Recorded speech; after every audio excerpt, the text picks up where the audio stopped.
Welcome. My name is Mrs. Hofer. I teach honors algebra and honors geometry. I apologize you can't see me. I haven't figured out how to get my camera working again.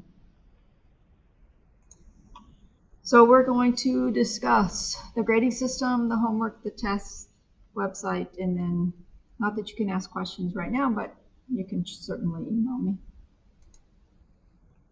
So this is the grading scale. You will see it is just a standard grading scale. The breakdown of the categories in this class. The assignments are worth 20% of the grade. The tests are 75%. Quizzes are 5%. So please note that there is a high expectation in any honors class. Should a student earn a score below 70%, I will recommend to the counselor for that student to be dropped from the honors math program.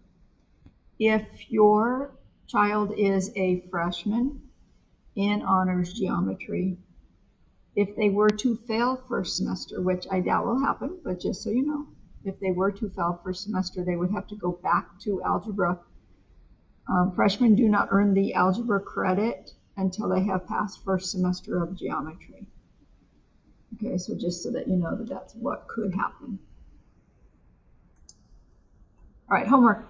There is homework every day except test days. All homework must be turned in at the beginning of the hour with a stamp. So as the students are coming in the door, I am stamping that the assignment is done. So then it will be their responsibility to check their answers and fix any work and answers before they turn it in. If it is not stamped, it is considered late. So if turned in late or is not stamped, they will receive half credit. Assignments must be done in pencil with answers highlighted. And then homework is also graded by accuracy. But before they even turn it in, we go over, I show them a slide with all the answers. They check their answers. We go over any questions so that if they weren't sure what they did wrong, they can actually fix the work as well before we even turn it in. All homework within the unit must be completed in order to receive a test score. Failure to complete the homework will be cause for not having the opportunity to retest. So if they have any work not turned in by the day of the test, they have lost the opportunity to retest. And then the maximum retest score is a 90%. And I do understand if your child is absent, that is a different story. This is just if your child is here every day and they fail to turn in any missing work by the day of the test, they have lost the opportunity to retest. Notebooks. They are required to keep a 3-ring binder with 4-tab dividers. I will be grading the binders periodically. I have already graded honors geometry binders, so you should be able to see what in honors geometry what those binders should look like at this point because they have been graded. Tests. There is a test once every 1 to 2 weeks.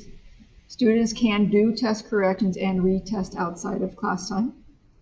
90% is the maximum on a retest. All homework must be completed by test day to be eligible to retest. And again, we've already covered that. And again, if absences are the reason for it, that's a different story. Retesting must be completed before the next unit.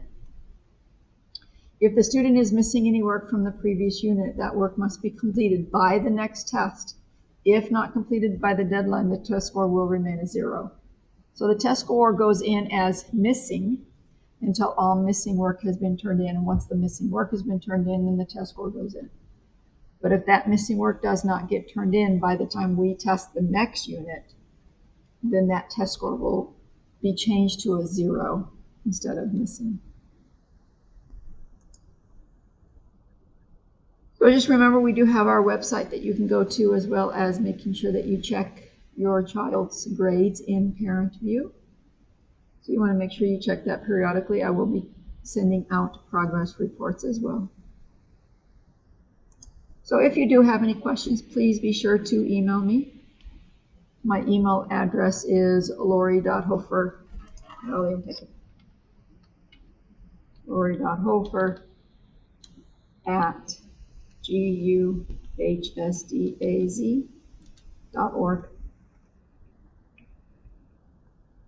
Okay, so if you do have any questions, be sure to email me.